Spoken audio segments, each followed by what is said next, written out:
Okay, good morning.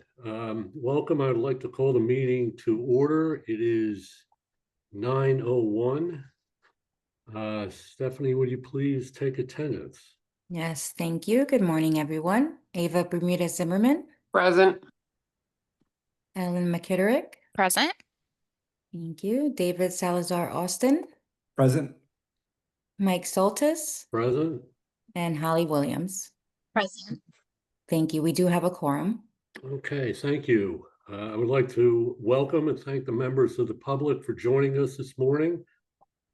First item on the agenda is to review and approve the July 1, 2025 meeting minutes.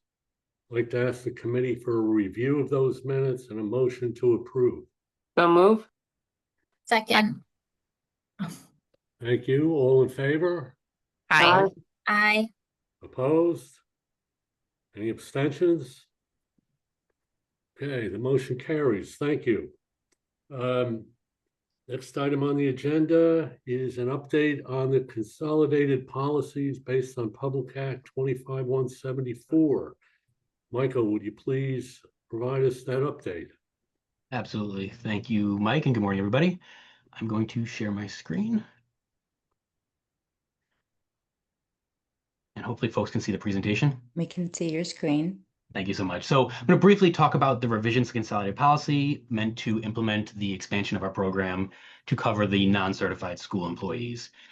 A couple months ago, the committee and the board voted to post these revisions to the policies for notice and comment from the public. There weren't that many substantive changes. The biggest one is probably this top one about the averaging of wages when a school employee is able to choose between for say a 10-month payment schedule or a 12-month, in order to make sure there's equity across those folks who choose different options. The other changes that were posted are more technical, just sort of implementing the language of the law. So, for example, the third one, using public school operators rather than local or regional boards of education. So these were all posted back in July. The window for public comment closed on August 22nd. And at the same time, we were giving various webinars and various outreach efforts to school employers to just sort of make them aware of the program. And we got a lot of questions from those employers that we felt were necessary to address in those consolidated policies. These are primarily around those sort of marginal edge cases where does this employee count as certified or non-certified? And we felt like we needed language in the policy to address that. So this is, if you were looking at the attachments and the red line version, this would be the language that's highlighted in yellow, is sort of the new language from this from these public questions. So there are two areas where we felt like we wanted to indicate that the position will be considered certified and therefore not covered by our program. The first of which is this DSAP program, Durational Shortage Area Permit program. It's where sort of teachers in training can get roles in a position that requires certification while they're working towards their official certification. So there's a whole process around it. They have to meet minimum standards. They have to apply to the State Department of Education, and it's meant for areas that are underserved and where there's a shortage of available teachers. So in that circumstance, the position requires certification according to statute, but they're allowing this person to be exempt from that requirement temporarily while they work towards getting that certification. So we felt like that still is a position that requires certification, therefore they're considered a certified employee and not part of our program.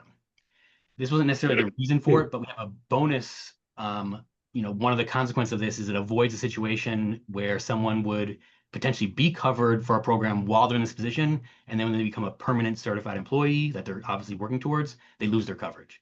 So sort of the added benefit of that is that we don't sort of give them coverage and then pull the rug out from under them once they get that actual official position. So that was one of the areas we've defined as requiring certification, even though that particular employee may not be certified yet. The other area is around non-public schools. We've gotten a number of questions about whether non-public schools can have certified employees. Our reading of the statute is that yes, they can.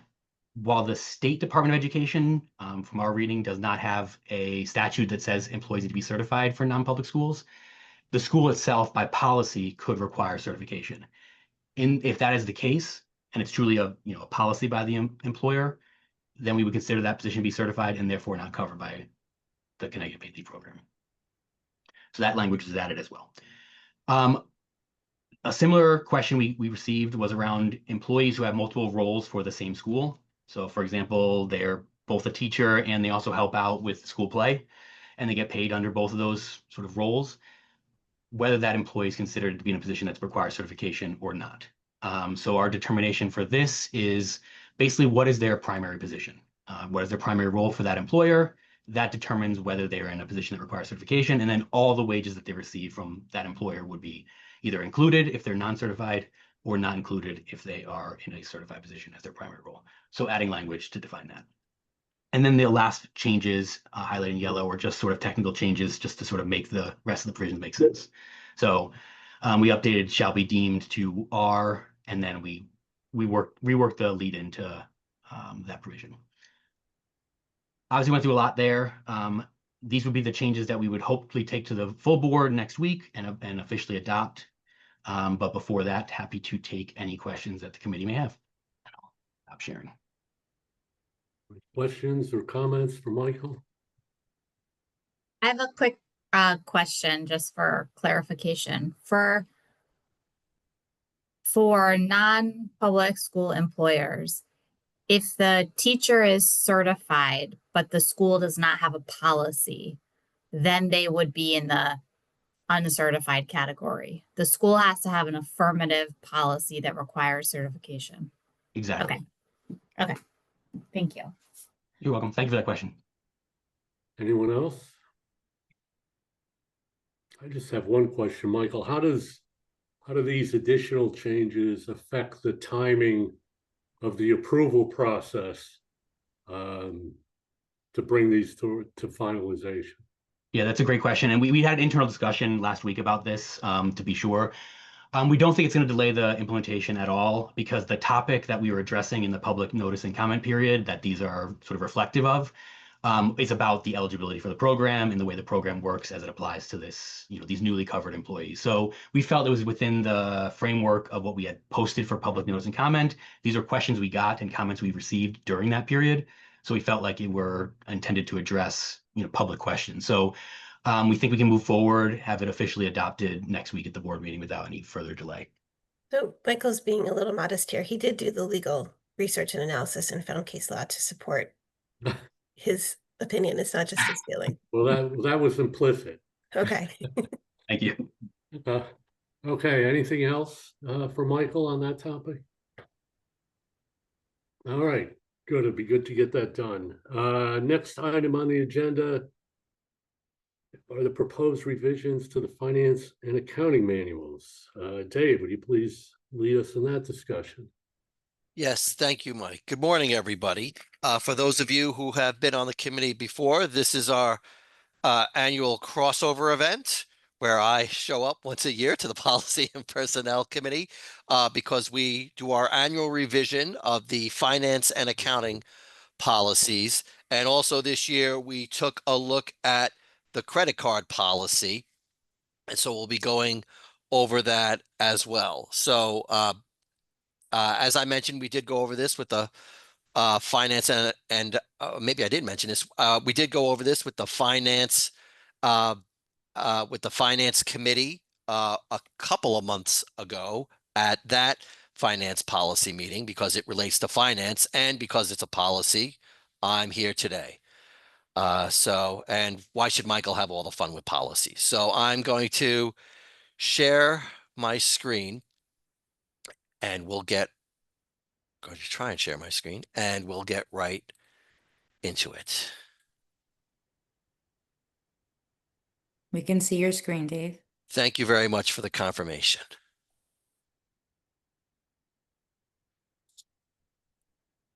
Okay, so there weren't too many updates to the finance and accounting policy this year because we do update it on an annual basis. The significant updates were, number one, the annual practice of redesignating any surplus funds we have in the operating fund to contributions.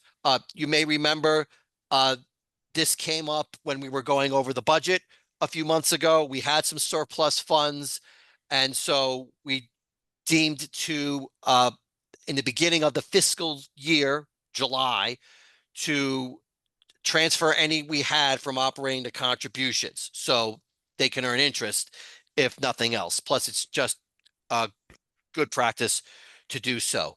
Number two, the second significant update was we have an additional reporting requirement now, a statutory requirement from the State Elections Enforcement Commission, or SEEK, because, pardon the pun, they seek to understand what state contractors, agencies, and in our case, a quasi-public entity, what contractors we have, because contractors are prohibited from soliciting and or making certain campaign contributions to state entities. So SEEK likes to know what contractors we're using. So we are required to inform them of any contractors we have that we're paying over $5,000 for, and required to update them on a monthly basis of that information.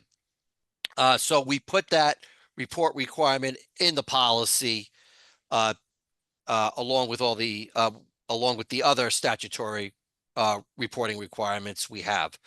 The third item was elaborating on the defined reserve percentage we have on contributions and benefit payments for our receivables. We're going to get to that in a minute on the next page because it just requires a little bit more explanation, and there's a chart I want to show you. Additional clarifications that we made were responsibilities or duties can be reassigned by the CEO or controller, because sometimes during the year responsibilities change or titles change, and so we didn't to reflect that, we didn't want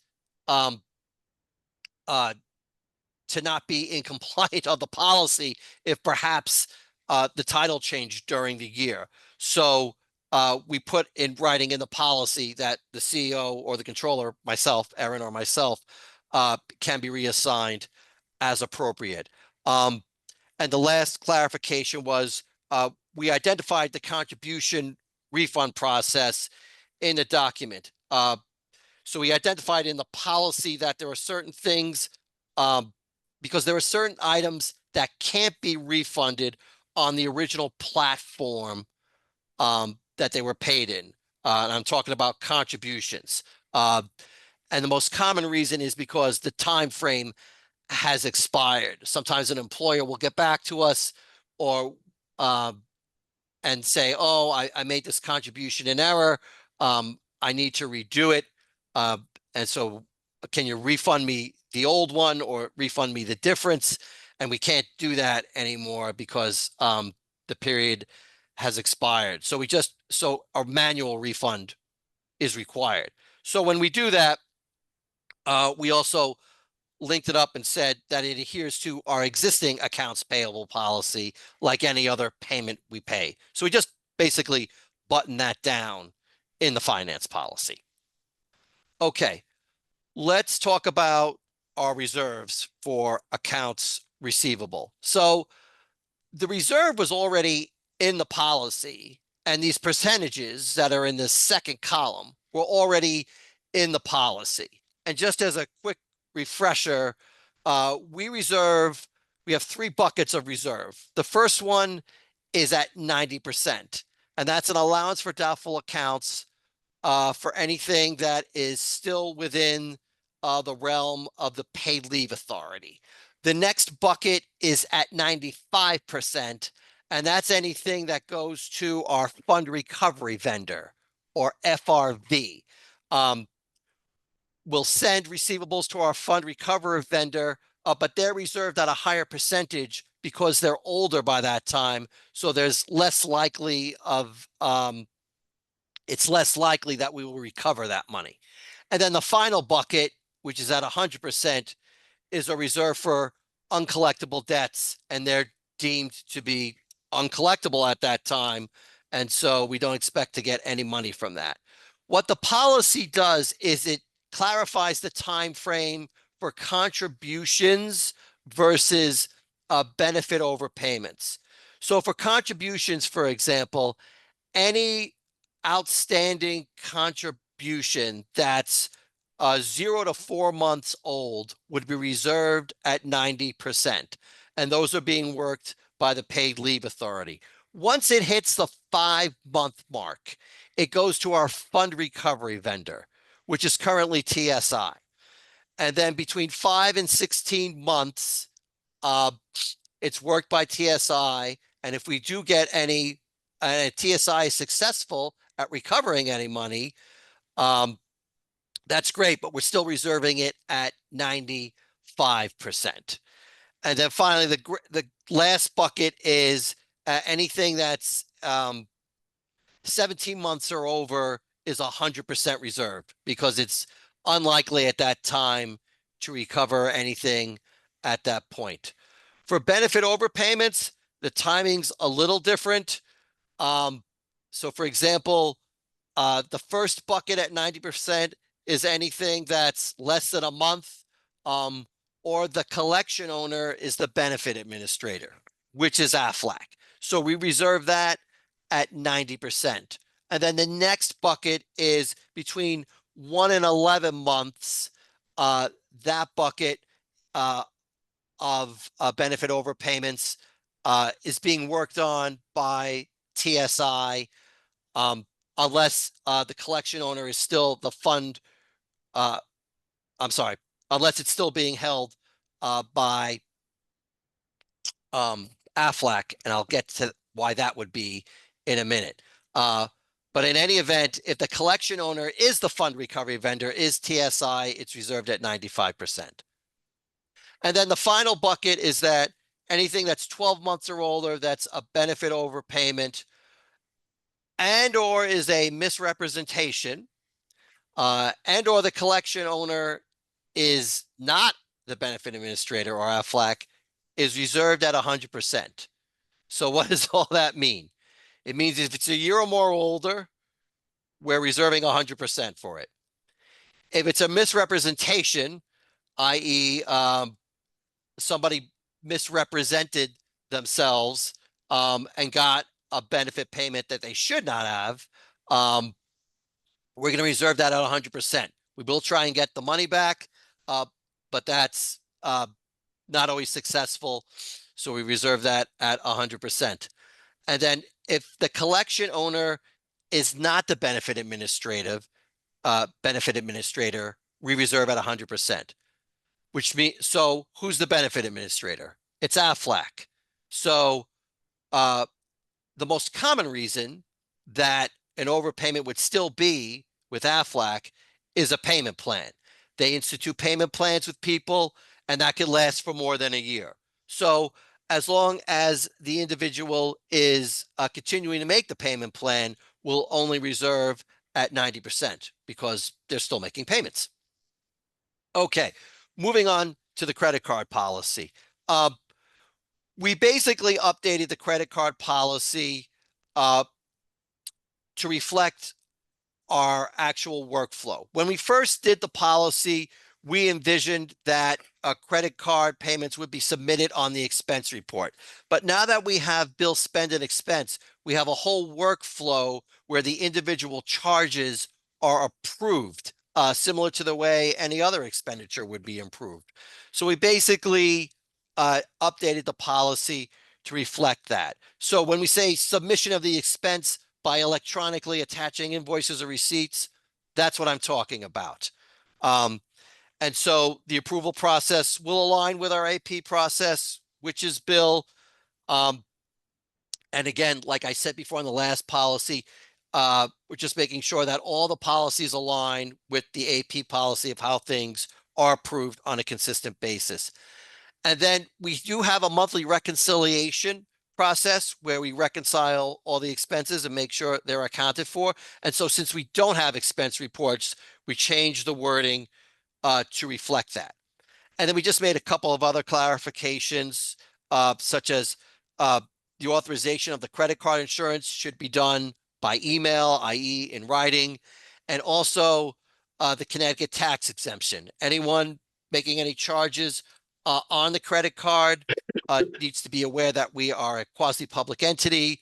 And so we don't pay sales tax. So we make that a required part of anyone who has a credit card, make sure they have the exemption certificate and make sure that we're not unnecessarily paying any state sales taxes.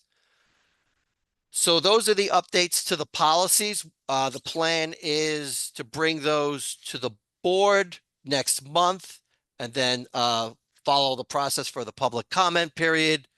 Address any comments at that point, and after that, assuming there aren't any material public comments, we'll adopt it as formal policy. I'm happy to take any questions on what I went over at this time. Questions or comments for Dave? Seeing none, I have one. Yes, Mike. Dave, that chart you had about what you reserve based on how long things are outstanding. Yes. Is that the current practice, or are there some changes in there from what we're currently doing? No, that's the current process. Absolutely. We're formally documenting it in the policy because, like I said, we had the percentages in there, but the timeframes were different. So we just wanted to immortalize that there is a difference in the timeframes between the two. But yes, that's what we've been doing. Okay, thank you. Anything else for Dave? Okay, thank you, Dave. Moving on, old business. Anyone have any old business they'd like to discuss? Seeing nothing, anyone have any new business they would like to discuss? Okay, moving to adjournment. We have a motion to adjourn. So moved. Holly. Second? Second. Okay, thank you, David. All in favor? Aye. Aye. Opposed? Abstentions? The meeting is adjourned. It is 9:23. Thank you very much for your time this morning. Have a good rest of your day. Thank you, Thank everybody. you. Thank you.